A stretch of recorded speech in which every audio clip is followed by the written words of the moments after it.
Bem, então, bom dia a todos, bom dia oficialmente, né? Agora que estamos iniciando a gravação. Então, esta é uma atividade da orientação educacional do SAI, que faz parte aí do projeto Saiba Mais. Estamos aí sempre trazendo palestrantes, pesquisadores, professores, profissionais com alguma temática relacionada aí à vida acadêmica, à transição da universidade para o mundo do trabalho, questões relacionadas à aprendizagem, sempre temáticas muito pertinentes aí a este momento tão importante que é estar na universidade. Então, temos desenvolvido atividades coletivas, individuais. Eu convido vocês a nos seguirem aí nas redes sociais, Facebook, Instagram. Daqui a pouco a gente coloca aqui nossos endereços para vocês poderem acompanhar. Temos feito aí a divulgação das atividades por meio do e-mail institucional. Então, estamos sempre aí fazendo estas divulgações, né? E espero que atenda aí as necessidades de vocês e consigam aí ajudar na medida do possível. Então, o SAI ele está localizado aqui de frente com a DAC, do lado do bandejão. Eu gosto sempre de dar essa referência para quem é daqui do campus de Campinas, né, ou para quem está em outro campus também possa ter aí essa identificação, né, e nos procure sempre que oportunamente seja necessário. Então, eu gostaria de dar as boas-vindas a vocês, em especial aí a nossa convidada de hoje, que gentilmente aceitou, né, o nosso convite em compartilhar aí sua experiência, seu conhecimento, né, e todos os dados de pesquisa construídos aí ao longo da jornada, né. Então, nosso webinário de hoje é quando o seu maior inimigo é você mesmo, o uso de estratégias autoprejudiciais nos estudos e na vida.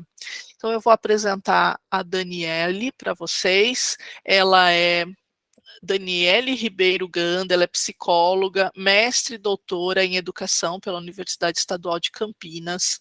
A sua pesquisa de doutorado foi financiada pela FAPESP, teve como foco a autorregulação da aprendizagem de alunos do ensino superior, sob o suporte teórico da psicologia sociocognitiva. Tem experiência na área educacional, tendo trabalhado principalmente com os seguintes temas: motivação, formação docente, estratégias de aprendizagem. Então, pessoal, nós temos aí um teto da nossa atividade até às 11h30, né, para não ficar algo muito estendido e muito longo para vocês. Espero que vocês aproveitem e reflitam bastante.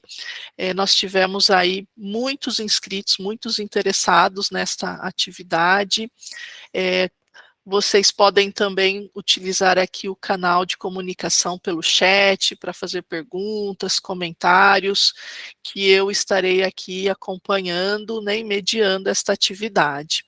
Eu não estou sozinha aqui, né, estou representando a equipe da orientação educacional, mas estamos também com o apoio da Beatriz Silvério de Souza Gregório, que já colocou aqui um link da nossa programação. A Beatriz é nossa estagiária, e temos também a Sabrina, que está por aqui também. Gente, a sala está lotada, e a gente já não consegue mais visualizar aí todos os quadradinhos. Ó, a Sabrina já apareceu aqui, ok?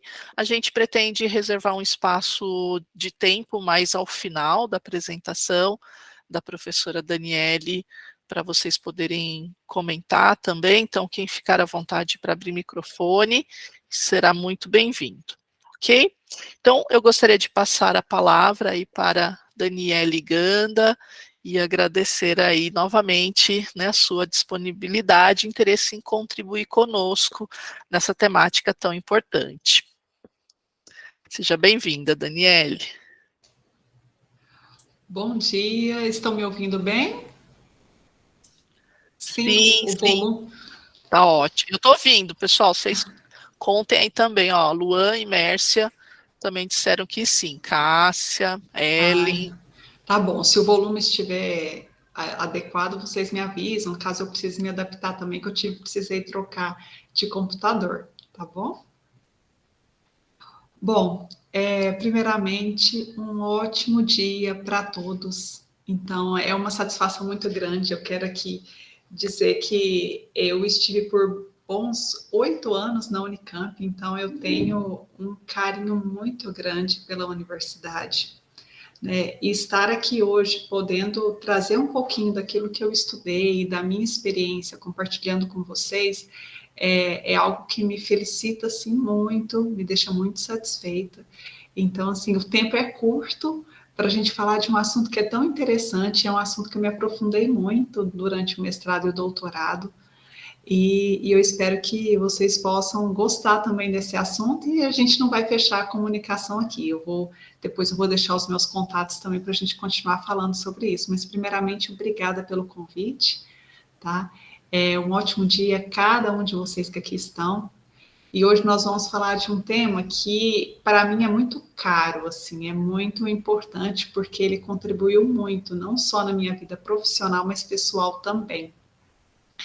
E quando eu pensei nesse título, quando o seu maior inimigo é você, às vezes a gente estranha, né? Como assim, né? A gente mesmo se coloca, às vezes a gente acha que as outras pessoas ou as outras situações são responsáveis por aquilo que nos atrapalha. Mas eu pude descobrir, isso estou falando de experiência pessoal e profissional, que muitas vezes o nosso maior sabotador, aquele que mais prejudica as nossas conquistas, as nossas realizações, somos nós mesmos. Então, eu estou aqui para falar assim, olha, eu visto o meu chapéu porque eu também passei por isso e eu vejo o quanto que esses conhecimentos agregaram na minha vida e em todas as áreas, tá bom? E para começar a falar um pouquinho desse assunto, eu vou sair um pouco do convencional e vou trazer a história para vocês de 3 mulheres. É uma história real de uma avó, de uma filha e de uma neta. Quando a gente fala dessa avó, é uma senhora que ela já estaria agora mais ou menos por volta de 82, 83 anos de vida. Ela cresceu na roça, trabalhou muito. Ela foi a última filha de 17, de uma família de 17, e ela foi a única que ainda estudou até a 4ª série primária, que hoje a gente chama de 5º ano. Era uma senhora que a vida toda trabalhou na roça, que estudou em escola rural, e o trabalho dela era praticamente todo braçal. E ela sozinha, quando ela estava por volta de 27, 28 anos, ela havia se casado e ela ficou viúva com 3 crianças pequenas. E ela se manteve durante toda a vida trabalhando, fazendo coberta de retalhos, lavando louça, costurando. Uma pessoa muito batalhadora e que não se permitia em nenhum momento descansar, porque ela tinha que dar conta do sustento dessas 3 filhas sozinha, porque ela ficou viúva tão jovem. E essa mulher, ela cresceu na roça e teve a oportunidade, quando as filhas eram pequenas, de ir para uma cidade menor para que as filhas pudessem estudar. Uma das filhas dela teve a oportunidade de ir um pouquinho mais além nos estudos. Graças ao esforço de sua mãe, ela fez até o ensino médio, que naquela época era chamado de colegial, fez até o ensino médio, tinha um grande sonho de um dia fazer faculdade, mas a faculdade era algo extremamente distante para ela, porque ela veio de uma família onde a mãe era sozinha, elas tiveram que trabalhar desde cedo, sendo babá, sendo faxineira na casa de outras pessoas. Então, ela estudou até o ensino médio e com aqueles conhecimentos ela fez um curso técnico na área de culinária, que era algo que era a paixão dela. E essa filha dessa pessoa que eu havia dito também se casou e veio a ter filhos. E uma das filhas dela teve a oportunidade de ir um pouco além da mãe nos estudos e chegou a fazer a faculdade com muito esforço de seus pais e de sua mãe. E ela veio a fazer faculdade, também se dedicou bastante, mudou para uma cidade maior. Opa, só um minutinho. Pera aí. Pronto? Tá, falhou aqui para mim. E essa neta, ela teve a oportunidade de ir além, de fazer a faculdade que todo mundo da sua família não tinha feito, foi a primeira a entrar na faculdade. E com todo esforço, com toda dedicação, ela conseguiu alçar voos maiores e estudar tudo aquilo que a sua avó e que a sua mãe tinha trabalhado muito, para que ela conquistasse. E quando a gente fala dessa história de 3 mulheres, que pode ser a história de muitos de vocês também, a gente pode perceber que teve uma linha de sucessão de pessoas que trabalharam muito, que não tiveram a oportunidade dos estudos, até culminar numa neta que teve a oportunidade de ir pela primeira vez à faculdade, algo que era impensado há 30, 40 anos atrás nessa família. E por que eu estou dizendo para vocês essa história? Porque entre essas 3 mulheres, mulheres muito inteligentes, muito esforçadas, tinha algo em comum que a gente veio descobrir muitos anos depois. Tinha esse autossabotador. Eram mulheres que, embora fossem brilhantes, elas se autossabotaram e deixaram de realizar muitos sonhos por medo de não conseguir. E aí começa já a entrar um pouquinho no nosso tema, que é quando a gente fala de estratégias autoprejudiciais. O que são as estratégias autoprejudiciais? São ações ou falas que nós temos que a gente se desculpa por um fracasso que a gente acha que vai obter. E quando eu trago essa história dessas 3 mulheres para vocês, o que elas têm em comum com essas estratégias autoprejudiciais? Essa avó era uma mulher que, para poder se manter, ela trabalhava tanto, ela se dedicava tanto, que ela não deixava nem espaço para realizar os seus sonhos. Ela vivia dizendo que ela não tinha tempo para isso, ela vivia dizendo que ela precisava, ela tinha outras obrigações, e a única forma que ela encontrava de aliviar diante da pressão ou diante de situações que ela tinha medo de que ela não ia conseguir, ela se auto-sabotava com um vício no cigarro. E essa é uma estratégia autoprejudicial que a gente tem visto muito. Eu, hoje no meu trabalho, eu atendo alguns alunos universitários, faço atendimento online. E parte desses alunos universitários, especialmente na época de finalização de semestre, ou quando tem que entregar o TCC, épocas que são muito estressantes, eles costumam dizer para mim que é a época que eles mais utilizam álcool e cigarro. É uma forma que eles encontram de aliviar o que eles estão sentindo, certo? Essa segunda mulher que eu falei, que é para vocês a filha, que foi além, que estudou até o ensino médio, quais que eram as estratégias autoprejudiciais que ela utilizava? Muitas vezes ela deixou de concorrer até vagas de trabalho que ela tinha, porque ela acreditava que tinha outras pessoas melhores que ela. Por medo de não conseguir, por um baixo senso de autoeficácia, e para quem não conhece autoeficácia, a gente fala que é o senso que você tem da sua capacidade de realizar algo específico. E por um baixo senso de autoeficácia, por uma baixa autoestima, essa filha ela deixou de ter várias oportunidades, inclusive de entrar na faculdade, porque ela acreditava que tinham pessoas melhores que ela. Ela comparava a sua história com outras pessoas de outras famílias que não tinham vindo da roça, e ela acreditava que ela não seria capaz de ir além aonde ela foi. E a terceira pessoa, que é essa neta, que se esforçou muito, que se dedicou muito, ela deixou muitas vezes de realizar parte dos seus sonhos porque ela era extremamente perfeccionista. E da onde que vinha esse perfeccionismo? De ter crescido ao longo de toda a sua história, escutando que a sua avó, escutando que a sua mãe se dedicou muito para ela estar onde ela está e que ela tinha que fazer sempre excelente. Ela nunca poderia aceitar um 9,5, um 9,8. Ela sempre tinha que ser nota 10, para poder fazer valer todo o esforço dos seus antepassados. Essas 3 pessoas, eu estou trazendo para vocês, são 3 pessoas que elas têm como esse autossabotador, mas que ele age de maneira diferente. Para a gente começar pensando um pouquinho, se vocês se identificam com parte disso. Eu tenho, assim, a confiança, assim, clara de que se vocês estão aqui hoje, onde vocês estão, todos vocês são muito capazes, para mim é muito claro. Porque chegar até a Unicamp, uma universidade com o nome que tem, com o grau de dificuldade que tem, com certeza vocês são pessoas assim brilhantes naquilo que vocês fazem. Vocês são muito bons, vocês se dedicaram para isso, vocês se esforçaram para estar onde vocês estão. Só que ainda assim, mesmo estando nesse local, eu pude acompanhar durante os meus estudos aí quantos alunos se auto-sabotavam, quantos alunos muitas vezes, não só tinha a questão dos vícios que eu trouxe para vocês, não um vício como lazer, mas um vício como autossabotador, mas quantos alunos procrastinavam, que todo mundo já deve estar familiarizado com esse termo, né, que procrastinação é o ato de a gente adiar as nossas atividades para fazer no último momento.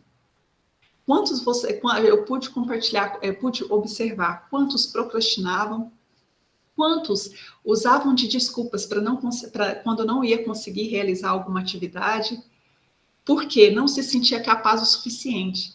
A gente costuma dizer que vocês estão num local de excelência. Então, quando vocês estão numa sala de aula, em volta de vocês tem muitas pessoas boas, e muitas vezes a gente se compara com o nosso colega do lado e a gente não se sente bom o suficiente. E a hora que a nossa confiança quebra, a gente se sente um pouco abalado e muitas vezes a gente começa a se desculpar por um possível fracasso que pode vir a acontecer. E nisso que eu trago... Oi? Dani, eu queria só te interromper um minutinho, Claro. Que surgiu uma pergunta aqui no chat. O Francisco está perguntando se videogame seria um autossabotador também. Sim. Francisco perguntou? Isso, Francisco José. Tá, Francisco, obrigada pela sua pergunta. Sim, jogos online é uma das categorias que mais aparecem, especialmente em alunos do ensino médio e universitários.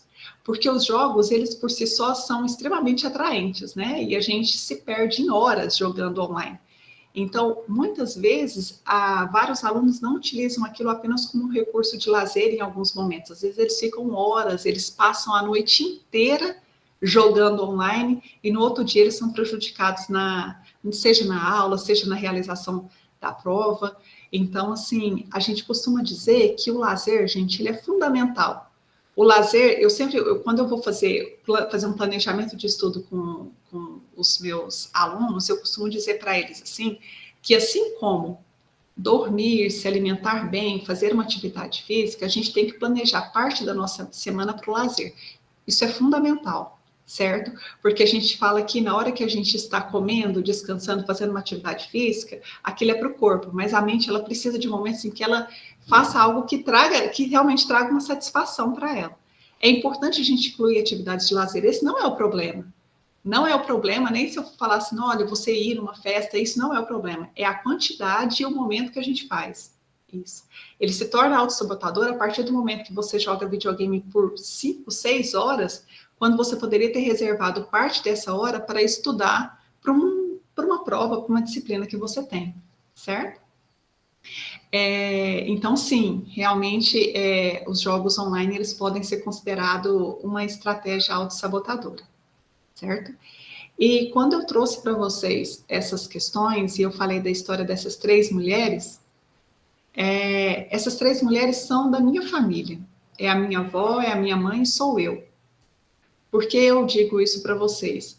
Porque eu levei muitos anos para perceber que a minha procrastinação, muitas vezes, não adivinha do fato de eu não ter uma capacidade para fazer alguma coisa, ou de, por acaso, eu simplesmente estar com preguiça de fazer. Mesmo quando tinha alguma atividade que não me trazia muita motivação, eu percebi que o que estava por trás disso era um extremo perfeccionismo que eu tinha para fazer tudo exatamente nota 10, como me foi cobrado. E da onde que surgiu isso? Dessa cobrança interna que eu tinha de ter vindo de uma história onde eu tive uma avó, onde eu tive uma mãe que se sacrificou muito para eu chegar à faculdade. Então, eu não poderia, para eu ser o sucesso da minha família, eu não poderia fazer mais ou menos.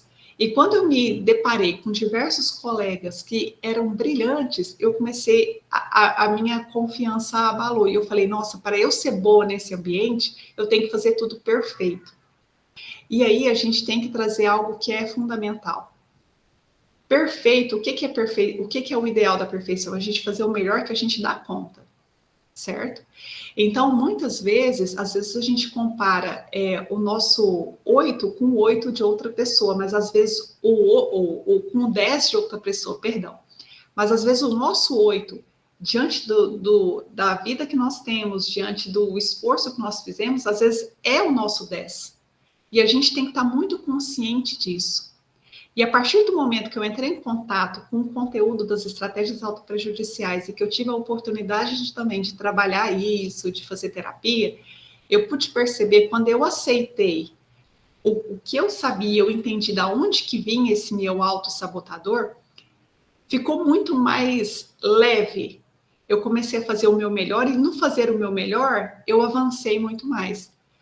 Porque eu digo para vocês, eu não sei se vocês já experienciaram isso. Quando a gente tem um prazo para entregar e você deixa para fazer na noite anterior, o estresse que aquilo causa te traz um prejuízo, que aquela atividade que já era desagradável, ela fica beirando um insuportável.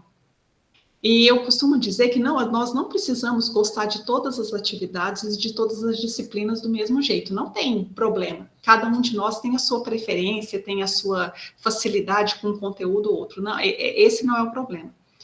O problema é a gente tornar uma atividade que era desafiadora quase impossível, porque a gente deixou para a última hora. E nisso eu descobri algo que é fundamental. A gente não tem que esperar a motivação surgir para a gente fazer algumas coisas que a gente não gosta. Porque se for para jogar videogame, como o Francisco aqui trouxe para a gente, ou se for para assistir uma série, se for para assistir, ir para um barzinho com os amigos, a gente nem precisa estar muito motivado para a gente fazer isso, porque a atividade por si só já é muito prazerosa.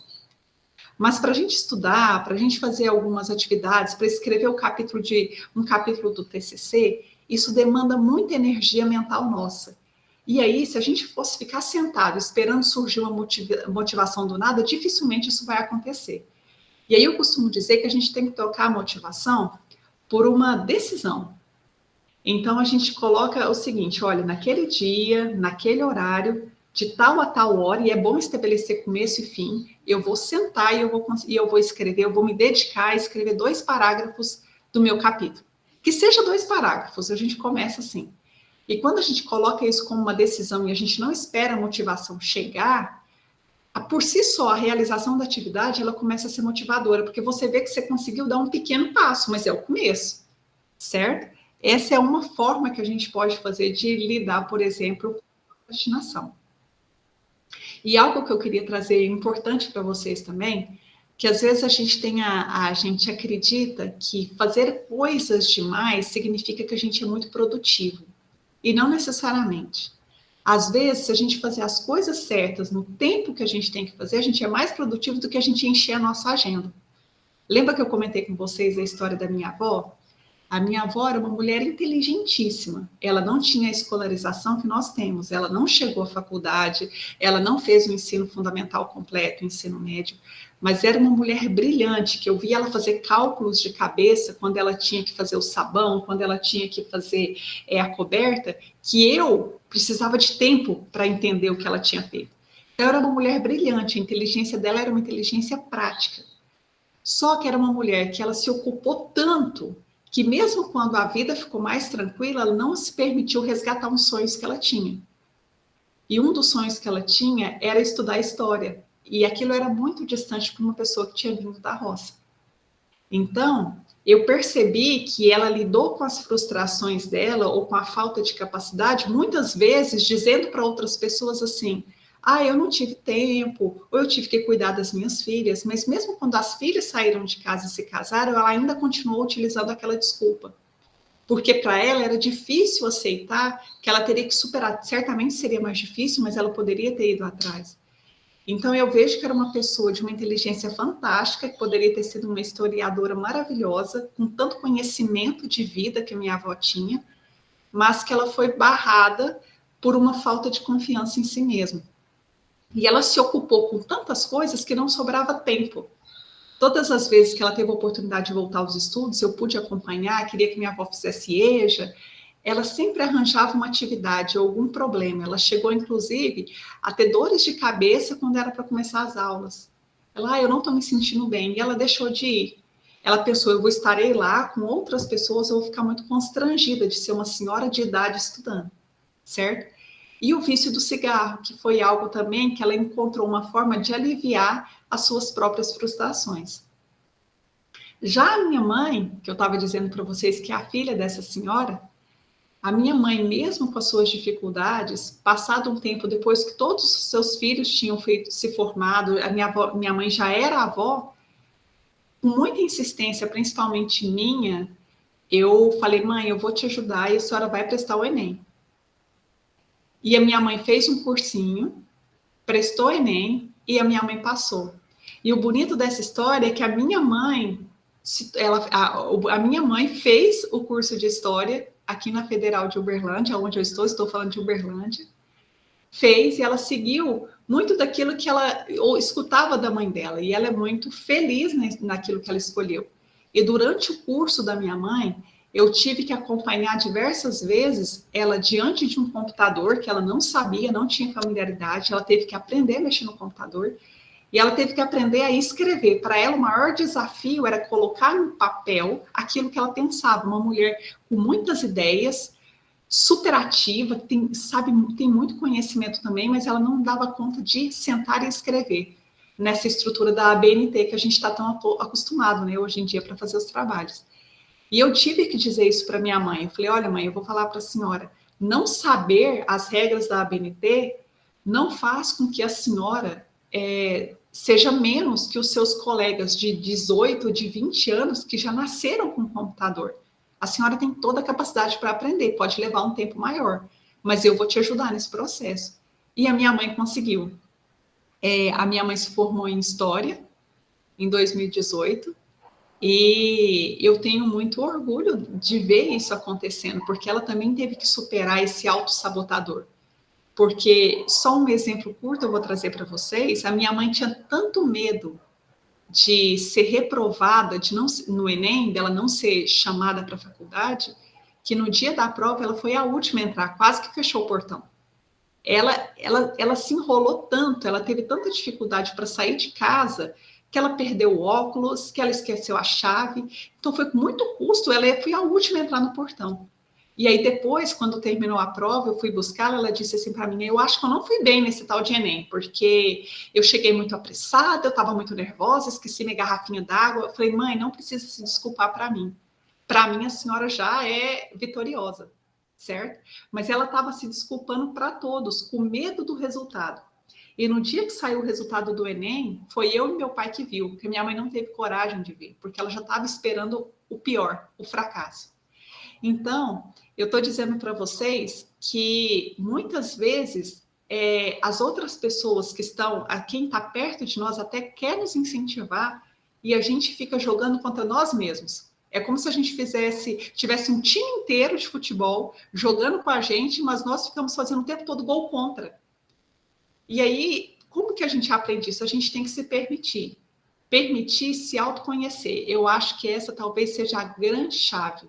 E eu falo para todos vocês. Eu pude passar por esse autoconhecimento e ajudar as pessoas que estavam à minha volta e também ajudar os meus alunos a se autoconhecerem. Eu acho que aqui não vai ter ninguém que foi meu aluno, mas quando eu tive a oportunidade de fazer o programa estágio docente aí na Unicamp, foi uma experiência assim também riquíssima que eu adorei. Às vezes eu escutava de alguns alunos em sala assim: "Ah, professora, eu não dou conta, eu sou muito burro". E eu nunca admiti falarem essa palavra. Eu falei: "Não, eu não quero que você se diminua. Você ainda não aprendeu, mas eu estou aqui para te ajudar nesse processo". Então a gente tem que entender que tudo aquilo que nos impede, tudo aquilo que nos prejudica ou prejudicou até hoje, a gente tem a capacidade de transformar, de mudar. Então, assim, é esse que é a maravilha do ser humano. A gente pode o tempo todo se reinventar. Como eu vi essa história acontecer na minha família, até culminar em mim. E uma coisa que eu queria trazer também para vocês, que eu acho muito importante, é quando a gente fala do autossabotador, a gente fala como que ele surge, né? E a gente tem várias causas ou possíveis situações que acontecem na nossa vida que pode fazer com que a gente internalize o autossabotador. Eu costumo dizer que é aquele anjinho mau que fica perto do nosso ouvido falando que a gente não vai dar conta. Então, parece que na hora que você vai tentar, tem alguém que fala, opa, isso é muito difícil para você, olha, tem gente melhor. Então, assim, é mais ou menos se fosse esse anjinho mau, essa vozinha que fica o tempo todo nos cobrando. E uma das possíveis causas do surgimento desse autossabotador é uma alta exigência que pode ter vindo da família, de que você sempre tinha que fazer melhor. Ou o contrário também, eu já acompanhei 2 adolescentes que a família apostava que eles não dariam certo. Era o contrário, ficavam o tempo todo jogando para baixo. Você não vai conseguir, você é igual ao seu pai, você é burro. Escutava várias palavras que acabavam diminuindo a confiança. A gente costuma dizer em desenvolvimento infantil que a criança nasce com uma potência, ela nasce acreditando que ela é capaz de tudo. E somos nós que, à medida que essa criança vai crescendo, que vai tolindo. Calma, isso aqui é difícil para você. Olha, eu não vou conseguir. Até às vezes com uma boa intenção. Eu não sei se já aconteceu com vocês, quando você vê uma criança que está brincando com algo que ela não está conseguindo fazer, a gente fala, ai, tadinho, você não dá conta, deixa eu fazer para você. Mesmo que a nossa intenção tenha sido boa, porque a gente entende aquilo como um sofrimento para a criança, é um processo de aprendizagem. E a gente tem que dizer, olha, eu acredito em você, se precisar de ajuda, eu estou aqui perto, mas eu sei que você pode conseguir. São falas pequenas que, elas forem acumuladas ao longo da vida, pode às vezes fazer com que a pessoa internalize o fato de que ela não dá conta de fazer nada sozinha. Outra coisa importante também, que a gente fala que o que pode causar trazer esse autossabotador é falta de motivação. O que significa? A maioria de nós que estamos vivendo nessa época agora, nessa era da informação, a gente está bombardeado o tempo todo de muitas informações. Então, a gente costuma dizer que o nosso trabalho é eminentemente mental. E isso nos cansa muito, certo?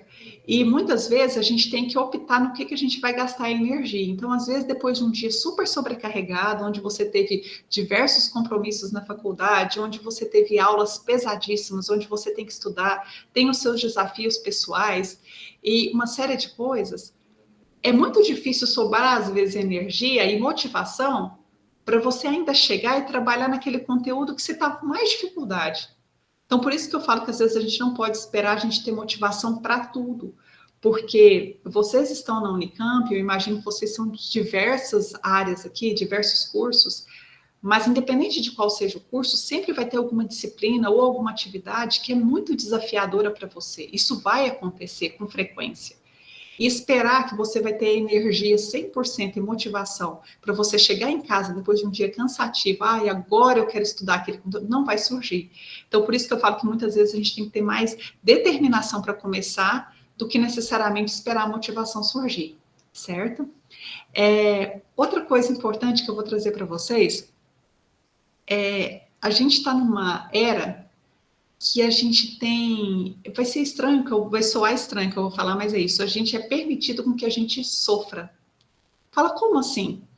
Uma vez eu escutei da minha avó, que eu estava dizendo a história delas para vocês, e minha avó via eu estudando tanto, eu me preparando para o mestrado, e ela falou assim para mim, Daniele, não estuda muito não, porque quem pensa demais fica doido. Eu falei, não, vó, tem que continuar estudando e tudo.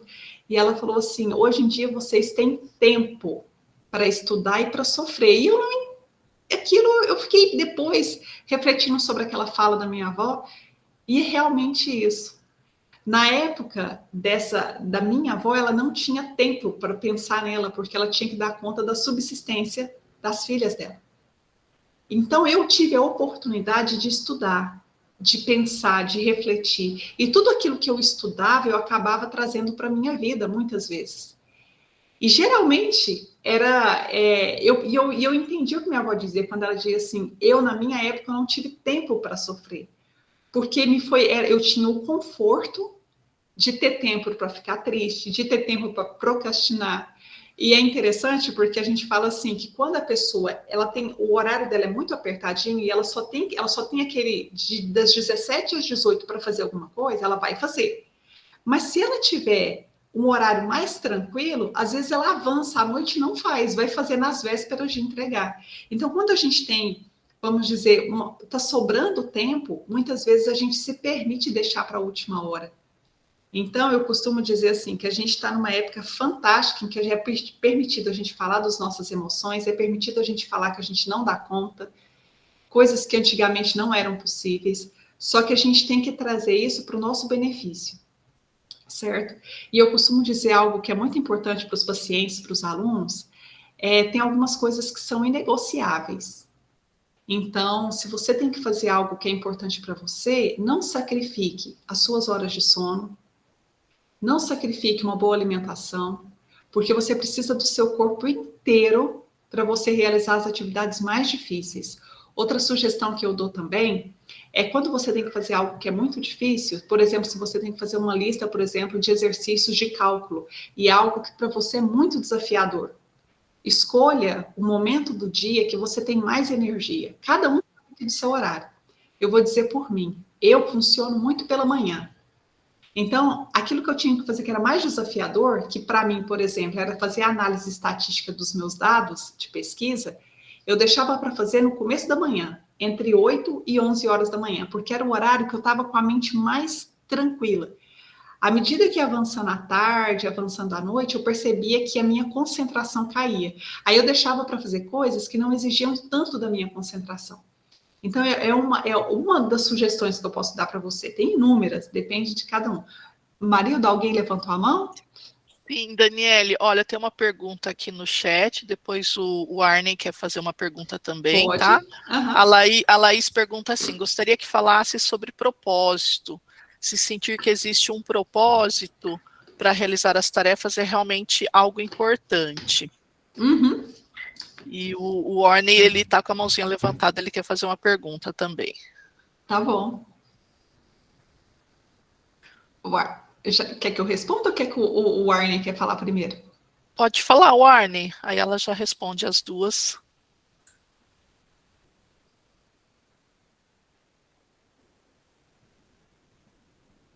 O que eu queria perguntar depois, que é o mais complicado, entende? É uma coisa. Quer perguntar depois? Eu acho melhor. Tudo Tá bom então, tá tá ótimo. bom. Obrigado, Sim, Arney. sim. Então Qual que tem foi a a Laís, ela Laís? pergunta assim, olha, gostaria que falasse sobre propósito. Se sentir que existe um propósito para realizar as tarefas é realmente algo importante. E tem um comentário aqui da Helena também, ela diz assim, essa questão do horário é muito importante mesmo, eu também funciono de manhã, então estou estudando de manhã e à tarde faço academia e exercícios. Isso. Primeira, a pergunta da Laís.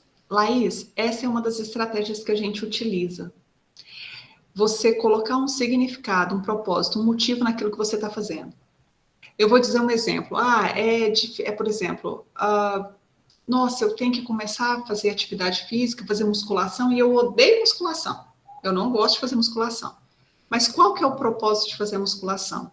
Olha, eu preciso tonificar os meus músculos, eu preciso ativar o meu corpo para que eu tenha até mais clareza mental para estudar. E isso é algo que eu sugiro para vocês. E assim, gente, é fundamental. Tão importante quanto dormir. Eu vou colocar dormir em primeiro lugar. Segundo, eu vou colocar beber água. Parece bobo. Gente, eu estou falando beber água. Isso. Dormir, beber água, se alimentar bem. O próximo é a atividade física. E a atividade física, ela não é só boa pro físico, ela é muito importante para a nossa clareza mental, para a gente estudar. Eu tenho diversas pesquisas que eu posso compartilhar com vocês que mostram a relação dos benefícios da atividade física para o desempenho profissional, para o desempenho estudantil. É nítido, assim. Então, é fundamental que a gente possa fazer isso. Então, voltando ao exemplo, então eu não gosto de musculação, não gosto de atividade física. Eu preciso entender que aquilo que eu estou fazendo tem um propósito maior, que é a minha saúde. Então, eu não negocio com isso. Eu vou e faço. A gente costuma dizer que você não pode ficar em casa pensando à vontade de chegar. Eu acho que eu vou sentar só um pouquinho no sofá, ligar só um pedacinho da série antes de eu ir para a academia. Não faça isso. Tem coisas que a gente não tem que parar para pensar. Você chega, coloca o tênis e sai. Não dá tempo do seu cérebro, porque o cérebro ele é fantástico para querer poupar energia. E ele vai fazer isso com você. A gente costuma dizer que é um movimento inconsciente, mas o autossabotador faz isso. Não, senta só um pouquinho, não senta. Chegou, coloca o tênis, faz igual a Laís. Vocês chegaram, fez a atividade, colocou o tênis, terminou, deu o horário e sai. Só o movimento de você sair, você já quebra você já quebra o primeiro passo do autossabotador. E eu costumo dizer, na hora que você está na academia, você já tá, é como se o carro já estivesse andando, então é mais fácil. Então, é muito importante. Quando você coloca uma meta, muitas vezes você se sente um pouco mais motivado e compelido a ir. E eu costumo dizer aos alunos e aos pacientes, não espere que o motivo seja algo muito sério. Em que sentido? É você chegar a perder a sua saúde para que aquilo seja motivador o suficiente para você ir. Como a maioria de vocês aqui são muito jovens, às vezes vocês ainda não passaram por isso, né? Mas eu já acompanhei casos agora de pessoas que tiveram mialgia do trapézio, que travaram aqui a coluna, de tanto estudar, de tanto ficar tenso. Eu já tive pessoas que deram crise renal séria por falta de beber água. Então, a gente às vezes não pode esperar isso acontecer para esse ser o motivador, esse ser o nosso propósito para a gente fazer o nosso melhor, certo? E trazendo aqui isso que é muito importante, a Helena, né, que trouxe, foi a Helena que trouxe essa questão da atividade física, é fundamental, né, você saber o horário que você funciona bem, deixar as outras atividades para os horários mais tranquilos, e se possível, gente, eu sugiro para vocês, é lógico que temos exceções, mas permita-se reservar a madrugada para dormir, tá? Para descansar, porque o ciclo do nosso sono, ele é diferente durante a noite. É lógico que em algum momento vai passear, vocês vão sair, não é essa a questão, mas se você fazer disso uma rotina e sempre deixar para estudar na véspera ou para rodar as madrugadas estudando, o benefício não é tão grande assim. Não é benefício nem para sua aprendizagem, nem é benefício para sua saúde. Com o tempo, isso pode vir a te prejudicar bastante, tá? Principalmente se a gente ficar usando telas durante a madrugada, né? Dificilmente, geralmente é o que as pessoas fazem. Pode continuar, eu acho que tem outras pessoas que levantaram a mão. Isso, Dani, olha, tem uma pergunta. Gente, eu não tô vendo mais ninguém, tá? Exceto o Arne, que optou por fazer depois. Mas a Davina, ela queria saber como identificar possíveis pensamentos autoprejudiciais ou autossabotativos, pois a princípio não parecem tão óbvios ou algo que conhecemos para nos diagnosticar. Depois teve uma pergunta da Isabela, que a Thaís já nos ajudou aqui também. Ela perguntou assim: vale a pena reduzir o tempo de sono para conseguir incluir os exercícios físicos? E aí a Thaís já respondeu, né? Eu durmo infinitamente melhor quando faço exercícios, é mais reparador. Particularmente acho que vale a pena sim, se não tiver outro horário. Então, a primeira coisa, em relação aos exercícios físicos, é o seguinte, a gente costuma dizer assim, se você tiver um tempo, é lógico que cada um tem um padrão de sono, mas normalmente as pessoas dormem no mínimo 6 horas, tá, gente? 6 horas a 8 horas geralmente é o ideal para um adulto. Mas, eu tô falando, tem exceções. Mas se você tiver apenas 6 horas para dormir, a gente recomenda que você consiga incluir atividade física em outro momento, não reduzir ainda mais esse período de 6 horas, tá? Aí eu vou citar um exemplo, cada um tem a sua realidade. Ah, mas eu tenho 1 hora de almoço. Seria melhor você fazer o almoço mais rápido, 15 minutos e descansar 15 minutos, fazer 30 de atividade física, mas não mexer nos seus 6 horas de sono, do que você fazer isso, que você mexer no sono. Se você tiver essa for a sua realidade. Agora não. Olha, eu posso dormir, eu tenho aqui disponível 7, 8 horas de sono. Aí, talvez reduzir um pouquinho para fazer atividade física.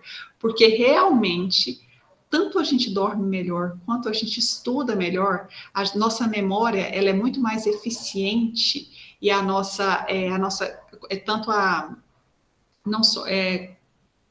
o pensamento, é que eu tô falando, eu tô com a expressão, gente, em inglês, que eles falam assim, treino do pensamento, mas seria mais ou menos isso, é como a nossa cognição funciona, né? O encadeamento de ideias, ele funciona muito melhor se a gente tiver tido uma qualidade de sono e se a gente tiver feito uma atividade física. É nítido os benefícios. Então, se você tiver um período maior, aí reduz um pouquinho, deixa ele para atividade física, mas não abra mão. E, gente, não precisa ser uma atividade física muito... fala assim, nossa, eu tenho que sair totalmente da minha rotina, eu tenho que ir até uma academia. A gente tem alguns estudos, e eu posso indicar para vocês, inclusive depois eu até conversei com a Marilda, eu fiz uma apresentação e eu fiz uma lista de sugestões de leituras e vídeos para vocês, que está no outro computador que quebrou. Eu fiz uma sugestão e fala sobre isso também. Inclusive, tem um exemplo de alguns grandes cientistas estudiosos que a gente nem imagina, que faziam atividade física, faziam longas caminhadas. Após ficar muito envolvido com o problema, eles faziam caminhadas ou faziam alguma atividade de lazer e as respostas vinham. Então, pessoas que eles mostraram o benefício disso também, até por meio de uma caminhada, é possível a gente obter esses benefícios da atividade física, né? E a outra pergunta foi a respeito dos pensamentos autossabotadores. Nem sempre eles são muito claros, né? Mas a gente tem que perceber o seguinte, se eles são recorrentes, a primeira coisa, se eu vou fazer alguma atividade e todas as vezes eu deixo para a última hora, tem alguma coisa errada. Ou eu realmente não tenho tempo para fazer, né? Ou realmente, se a gente vê a progressão daquilo, a repetição, pode ser um sinal de que talvez eu esteja me auto-sabotando. E também a gente tem que ver os tipos de pensamentos. Tem alguns pensamentos que dizem, por exemplo, assim, você vai realizar uma atividade e você percebe que você não sabe tudo o que você precisa. Falou, nossa, eu estou fazendo, eu percebi que essa atividade é mais difícil do que eu achava. Isso aí é o que? É uma análise que você está tendo daquela atividade. Nada é muito tranquilo, faz parte do ciclo da autorregulação. Quando a gente analisa a atividade e percebe que a gente não tem todos os recursos que a gente precisaria para realizá-la. O que eu faço? Então, diante dessa minha autoavaliação, eu vou ter que buscar atrás. Nossa, eu preciso ler mais sobre esse assunto. Então, você analisa que você não dá, ou preciso pedir ajuda para alguém. Até aí está tudo certo. Esse pensamento nada mais é de que você ter uma consciência de que você não sabe tudo aquilo que aquela atividade demanda de você. O que seria mais próximo de um pensamento autossabotador? Se você olha a atividade, diz o seguinte, eu sabia, eu não dou conta, eu não sou boa o suficiente, certeza que a minha colega já terminou isso aqui. Isso aqui não é bom para mim. A gente fala que o autossabotador geralmente são aqueles pensamentos que depreciam o nosso senso de competência, que ao invés de mostrar uma análise do que a gente precisa melhorar, eles tendem a diminuir. É o que te desmotiva, não o que te motiva a correr atrás. Uma coisa é olhar a atividade e falar, nossa, eu tenho que fazer mais leitura sobre o assunto, eu vou pedir ajuda para um colega, eu vou conversar com o meu monitor. Ok, beleza. Agora, se eu começo diante de atividade dizer eu não sou boa o suficiente, eu nunca vou dar conta, eu sabia que ia ser desse jeito, esses pensamentos não me ajudam. Eles tendem a deixar a dificuldade ainda mais desmotivadora. Não sei se ficou muito claro, mas eu posso trazer depois alguns exemplos de falas mesmo e compartilhar também para vocês, que eu acho que é mais fácil de identificar. Legal, Dani. É interessante esse último exemplo que você colocou, né? Porque parece que esse tipo de pensamento vai confirmando, né, algo que não deu certo, mas não te mostra caminhos também para fazer diferente, né? Só te paralisa, te deixa mais desmotivado. Mas ele não te dá recursos para resolver, só te diminui. Entendi, legal. Olha, porque eu tô aqui pensando em tudo que você me falou, teria muitas coisas para falar, tá? Tá bom? Obrigado. De nada. Dani, acho que a gente tem uma outra questão aqui. O Giovanni, ele pergunta assim, fazer exercício cedo antes de estudar é mais vantajoso ou indiferente desde que seja feito diariamente? E depois tem uma pergunta da Patrícia também. Ela gostaria de saber se a ansiedade pode ser considerada um autossabotador. Sim. Primeiro, primeiro, fazer atividade física já é bom, tá? Independente do horário. Tem alguns horários que se tornam mais benéficos, isso depende, tem muito o perfil de cada pessoa. Mas a gente costuma ver que após a atividade física, você tem uma liberação de uma série de hormônios que traz uma questão de relaxamento e às vezes foco, concentração. Mas já tem alguns alunos que me relataram que após a atividade física relaxa tanto que às vezes tem dificuldade de, por exemplo, pegar um texto e estudar. Então, assim, você tem que ver aquilo que se encaixa melhor, mas que é fato que passado uns 30, 40 minutos depois que você fez a atividade, você está num estado melhor, assim, de liberação mesmo de hormônio, assim, que te permite estar mais relaxado ou mais à vontade para fazer alguma coisa. Mas se você não tiver como escolher, seria bom fazer no início de manhã. Se não tiver, eu só tenho finalzinho do dia, finalzinho da noite, faça naquele horário, tá? E a outra pergunta foi sobre a ansiedade. Sim. É muito importante porque, assim, a ansiedade é um dos sinais, assim, mais claros, sabe? Então, de que a pessoa, às vezes, ela diante de algo que começa que ela tem medo da realização daquilo, que ela já antevê o fracasso, ou que vai exigir muito dela, ela já começa a ficar ansiosa. E quando a pessoa fica ansiosa, mesmo que ela sente para fazer a atividade, o pensamento dela não fica focado no que ela está fazendo, ela só fica focada no que ela falta fazer. Então, é mais ou menos assim, eu sento aqui para fazer, eu começo a escrever, eu falo, nossa, mas eu ainda tenho que fazer tantas páginas, nossa, mas eu tenho que formatar de igual acordo com a BNT, nossa, mas na hora que a minha orientadora lê isso aqui, ela vai cortar. Nossa, ou seja, eu gasto 80% do meu pensamento, que eu poderia estar focado na realização do que eu estou fazendo, eu estou focado em tudo mais, no que vai dar errado, no que ainda falta. Então, a gente costuma dizer assim, foca no que você está fazendo. Ah, mas eu só vou dar conta de fazer um parágrafo. Faz o que você deu conta agora. Depois você faz mais um pouco.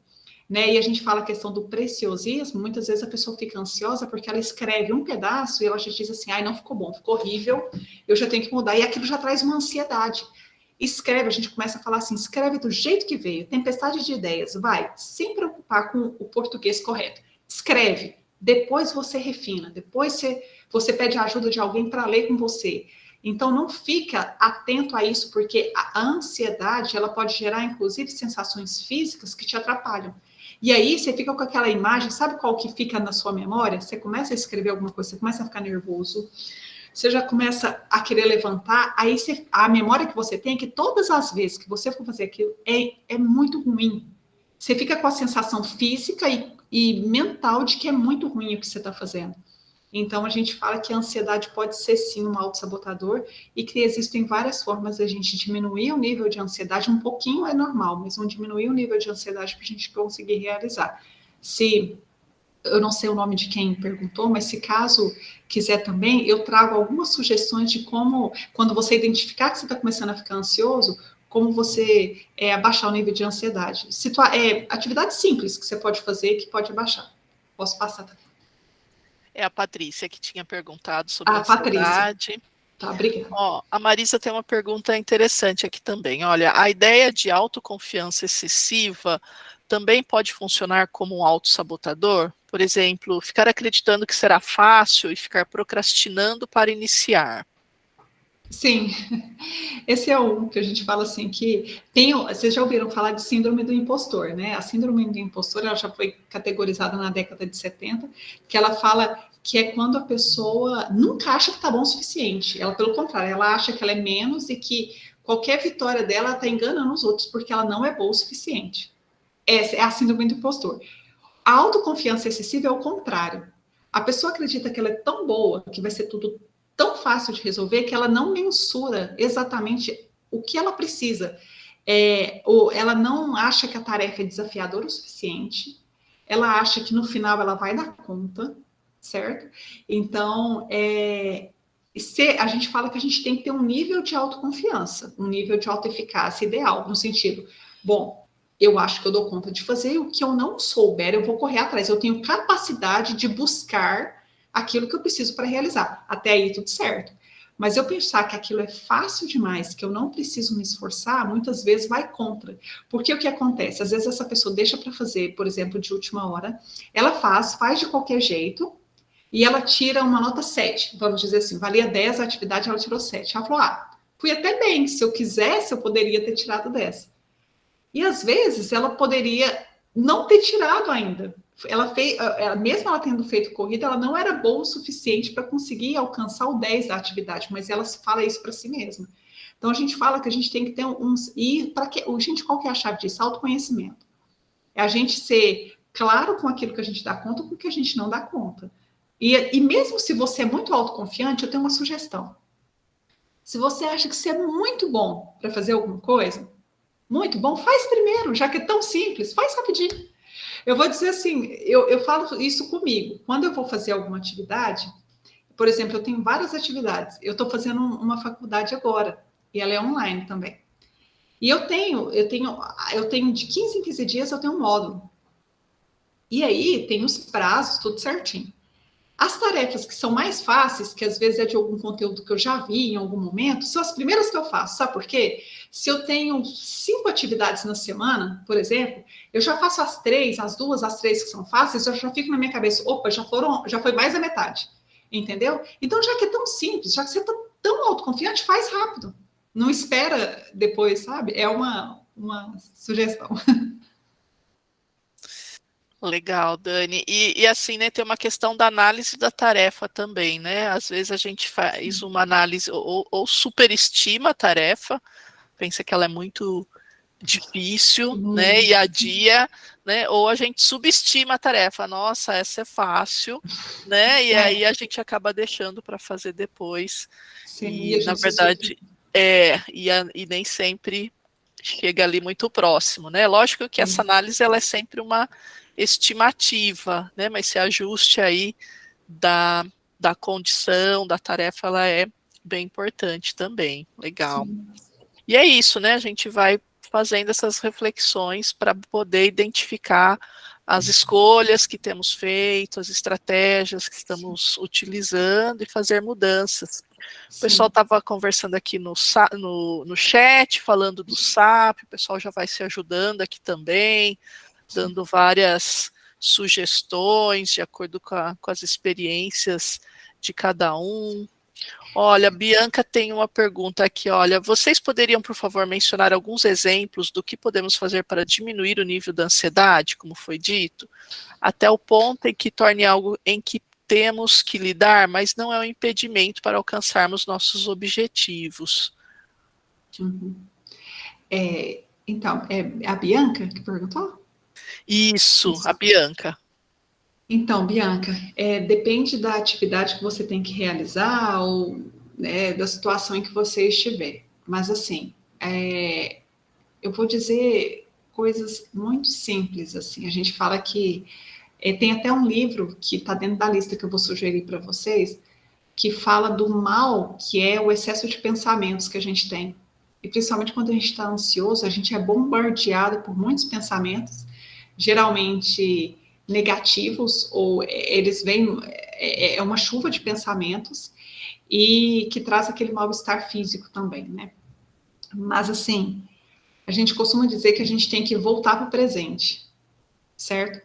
Na hora que você está muito ansioso, imaginando todas as possibilidades daquilo dar errado, você já começa a se sentir mal. Tem a clássica que a gente fala assim, que é você parar e respirar, sentir onde que você está, para tudo mesmo, que a gente fala assim, que sente onde você está e fala assim, nossa, como que está meu corpo, onde que estão os meus pés, como que estão as minhas mãos, onde que está a tensão no meu corpo, sente tudo, sente você, porque quando a pessoa está aí, eu já vi pessoas em crise de ansiedade, não sei se vocês já tiveram a oportunidade de ver, a pessoa ela fica tão atordoada que ela nem sabe de como que ela está. Então, assim, você tem que trazer a pessoa para o presente. A hora que você acalma, fala assim, volta comigo, né? E aí tem algo simples que eu faço quando os alunos são em ansiedade, eu falo assim, se a gente tiver a oportunidade de pegar uma pedra de gelo e coloca, porque a pedra de gelo, se você ficar segurando ela muito tempo, ela começa a queimar, você volta toda a sua concentração para cá. Na hora que volta, assim, você começa a sentir, a pessoa para tudo, porque ela tem que dar conta daquilo. E ela fica sentindo até a pedra começar a derreter. Falou, calma, volta para o presente, entendeu? Então, volta, calma, eu estou aqui, eu estou sentindo, e eu vou começar. Respira. A gente fala assim que é uma das piores coisas, a pessoa fica com aquela respiração presa aqui, né? Outra coisa que ajuda muito é dar uma caminhada. Então, assim, gente, você está diante de alguma coisa que você começou a travar, começou a pensar demais, saia daquele ambiente se você puder e caminha. Eu tinha aluno que dava a volta no prédio, assim, ó, dava 2, 3 voltas, volta.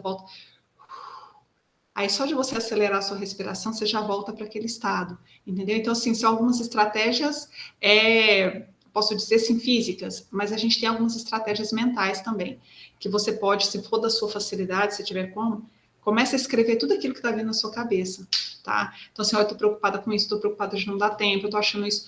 Joga para o papel toda a sua chuva de pensamentos, para você identificar o que é que está te apavorando mais, certo? Então, assim, às vezes a gente percebe na hora que a gente começa a escrever que o que está mais apavorando nem é você não ter prazo para fazer a atividade, mas é a avaliação que você vai ter. Nossa, aí você começa a escrever e fala, eu estou com medo que na hora que for apresentar o trabalho eu não dá conta de apresentar. Então, você identifica onde está o problema, entendeu? Porque identificar onde está o problema, e eu trouxe uma lista, assim, que estava no tópico para vocês, a primeira coisa, a gente tem que admitir que a gente está tendo dificuldade, identificar onde que está a causa e buscar ajuda. Entendeu? Nem que for para você falar assim, olha, eu estou muito ansiosa para realizar isso, quem que pode me ajudar? É um colega, é um professor, quem que pode sentar comigo e me ajudar a fazer isso aqui que eu sozinho não estou tendo condições de fazer? É só o começo, depois de você internalizar essas estratégias para fazer sozinho, mas no primeiro momento, às vezes a gente precisa de ajuda, sabe? Nem que seja para conversar com alguém, falar tudo o que você está sentindo e ver se essa pessoa te dá uma luz de como você pode resolver aquilo. Eu vou dizer uma estratégia que eu utilizava quando eu tinha que apresentar alguma aula e eu ficava ansiosa, preocupada, era algum assunto novo. Eu apresentava para o meu namorado. Então, eu costumava falar para ele. E na medida que eu for falando, ele foi me identificando o que eu precisava melhorar. Então, eu apresentava para uma pessoa que era da minha confiança, como se eu estivesse apresentando lá, e aquilo me ajudava a treinar, a ficar menos ansiosa para a hora da apresentação real. Entendeu? É uma possibilidade, mas tem várias outras, tá? Depois eu posso compartilhar. Muito bem. Olha, tem uma pergunta aqui do Negli. Como lidar com uma crítica negativa sobre o nosso trabalho de pós-graduação, para evitar que afete nossa confiança e se torne um autossabotador? Negli, isso é tão importante. É algo que eu acho que todos nós que passamos pela pós-graduação, pela graduação também, eu vou dizer por mim. A primeira vez que eu tive o meu trabalho avaliado, eu me senti a pior pessoa do mundo. Eu fui embora chorando, pegando um ônibus Barão Geraldo até o centro de Campinas, juro. Com o meu trabalho riscado do começo ao fim, assim, ó. Eu falei, eu não sei nada, o que eu estou fazendo, eu não devia ter vindo para a Unicamp, eu não sou boa o suficiente. Foi horrível, fui chorando no caminho inteiro, que na hora que eu peguei o trabalho, sabe por quê? Eu entendi que a crítica não era do trabalho, era a crítica... Eu entendi que eu não era boa o suficiente. Levou-se um tempo até eu entender que a crítica era assim, eu ainda não aprendi a fazer isso, mas não é que eu não sou boa, eu ainda não adquiri essa habilidade. Mas, no primeiro momento, eu me senti a pior pessoa. Atacou meu sentimento pessoal, não meu sentimento profissional, certo? Então, no primeiro momento, você vai ser avaliado. A primeira coisa que você tem que pensar, bom, essa crítica aqui advém de um professor que tem mais experiência que eu e que tem uma visão, às vezes, diferente de mim. Nem significa que você escreveu ruim, dependendo da parte. É um estilo de escrita diferente. Eu aprendi isso. Eu trabalhei com algumas professoras, eu percebia que cada uma tinha um estilo de escrita ou um jeito que achava que ficava melhor. Então, eu até aprendi a escrever de acordo com o que cada uma, mais ou menos... É lógico que você vai adquirir um estilo próprio, tá? Mas eu estou dizendo para você, não entenda como o Negli é ruim, não. Você é muito bom. Você tem que, às vezes, adaptar alguma coisa ou, às vezes, simplesmente é uma visão diferente da sua. É só isso. Tá? É porque quando a gente está na condição de orientando, a gente, como se a gente fosse menos, a gente não é, mas assim, a gente ainda está adquirindo alguns conhecimentos e a gente tem habilidades diferentes. É só isso. A crítica, entenda que é profissional, não é pessoal. Você é bom, muito bom. Você está em processo de aprendizagem como todos, inclusive os nossos orientadores estão.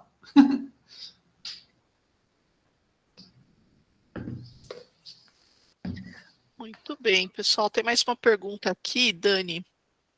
O Teodoro pergunta: como posso ver se o déficit de atenção é algo mais patológico ou falta de organização? Poderia comentar um pouco sobre isso?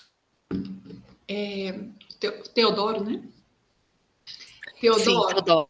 Que bom, você me lembrou de um tópico que são tantas coisas para a gente falar que Teodoro, algo que eu estava falando, a gente está falando de autossabotadores, estratégias autoprejudiciais, eu esqueci de pontuar, gente, que tem casos que sim, relacionados a alguma dificuldade maior, algum transtorno e tudo mais. Então, assim, eu já vi pessoas que se sentiam que tinham muita dificuldade de se organizar, como você disse, mas sabe por quê? Porque tinha TDAH. Entendeu? Então, a gente tem que entender que existem alguns casos, sim, que tem um transtorno ou alguma dificuldade maior que subjaz isso. Independente disso, a pessoa pode se beneficiar da organização. Inclusive, até alguma das estratégias que a gente utiliza é se a pessoa tem muita dificuldade de chegar, se a pessoa já é muito ativa, a mente dela já funciona com várias coisas ao mesmo tempo, uma das coisas que ela tem que fazer, ela tem que se organizar. Se ela chegar num ambiente, numa mesa, ela tem que estudar, que tiver tudo bagunçado, a mente dela vai ficar olhando em tudo que está bagunçado, menos concentrar na tarefa. Então, você tem que diminuir os distratores. Então, mesmo se for o caso, ainda assim a gente pode se beneficiar dessas estratégias, certo? É lógico que para uma pessoa que tenha algum transtorno, é mais desafiador, certo? É com certeza mais desafiador. Mas é possível, é. Então, assim, eu trabalhei com um psiquiatra brilhante, gente, aqui na UFO, e ele era nítido o TDAH dele, e ele falou assim, que ele aprendeu a lidar com isso. Era um profissional elétrico, ele pensava em várias coisas ao mesmo tempo, mas ele teve que se organizar. Inclusive, a sala dele era organizada de tal maneira que ele pudesse se concentrar o máximo possível no paciente. E eu percebia que entre alguns atendimentos, muitas vezes ele fazia isso, ele levantava, ele ia tomar um chá, ele dava uma volta, forma de lidar com tudo aquilo que estava. Então, assim, eu estou querendo dizer para vocês que se você perceber que aquilo te causa um sofrimento muito grande, e que você não consegue se organizar de maneira alguma, não consegue se concentrar, a gente costuma dizer assim, como que eu sei se eu estou tendo algum transtorno, por exemplo, né, não consigo me concentrar. Se você consegue ficar sentado assistindo série por 2, 3 horas, mas você não consegue sentar para ler um texto por 2, 3 horas, não é TDAH que você tem, porque em algum momento você conseguiu se concentrar, entendeu? Agora, se nem pessoas que de fato têm, elas não conseguem ficar sentadas por muito tempo, nem assistindo uma televisão, algo que elas adoram. Então, assim, aquilo traz uma agitação. Vocês já viram pessoas que às vezes sentam no cinema, que a pessoa não para quieta, ela fica batendo o pé toda hora, ela fica comendo pipoca, Então, assim, tem alguns sinais que a gente identifica até que ponto que aquilo não chega a ser, né, alguma questão neurológica, tudo, mas ainda assim, nessas questões, tem várias estratégias que podem ajudar. Muito bom, Daniele, acho que a gente já vai caminhando aí para o encerramento, nosso tempo está finalizando. Olha, a Beatriz colocou aqui novamente os links, né, para vocês poderem acessar, acompanhar aí a nossa programação. Eu gostaria de agradecer a todos aqui pela presença, pela participação, espero que tenha ajudado vocês aí nas reflexões. A gente vai encaminhar para vocês por e-mail os slides, né, e lá vai ter o contato com a Daniele. Dani vai disponibilizar o contato de e-mail dela, e aí para perguntas mais específicas, mais pessoais, vocês podem manter contato com ela, ok? Isso. Eu quero dizer a todos que eu vou deixar também compartilhado realmente, né, pela Marilda, tanto os slides quanto a lista de sugestões de leituras e de vídeos que eu tenho para compartilhar com vocês, o meu contato, tá? Quero agradecer muito a todos vocês que aqui estiveram, tudo. Então, assim, é porque realmente não teve como eu transmitir por esse computador aqui, mas tem um material que eu acho que é muito bacana, que pode ajudar. E aqueles que precisarem de maiores informações, eu estou disponível, tá bom? Eu vou compartilhar com vocês lá o meu e-mail certinho, e a gente vai ter outros canais para a gente poder conversar. No mais, me perdoem a correria, são tantas coisas que eu gostaria de falar com vocês, mas a gente vai ter outras oportunidades de se encontrar, viu? Obrigada a todos. Obrigada também pelo convite. Legal, pessoal. Então a gente fez a gravação, nós vamos disponibilizar aí no site do SAI e depois fica aberto ao público, né? O pessoal está perguntando aqui da questão do acesso, e então a gente disponibiliza, a gente só vai precisar de um tempinho para poder fazer isso. E vocês também vão receber aí a certificação de participação. Eu peço que vocês também nos ajudem aí na organização das próximas atividades. Olha o pessoal agradecendo aqui infinitamente. Dani, parabenizando você. Tem uns nominhos aqui conhecidos. Eu fico feliz de ver aí o pessoal que está participando. E é isso, pessoal. A gente espera vocês aí na próxima. A lista de presença é gerada pelo próprio Google Meet, tá, pessoal? Então, quem entrou aqui, a gente já contabiliza aí como presença. E encaminharemos aí o material para o e-mail de vocês, ok? Então, tchauzinho, pessoal. Muito obrigada, gente. Obrigada.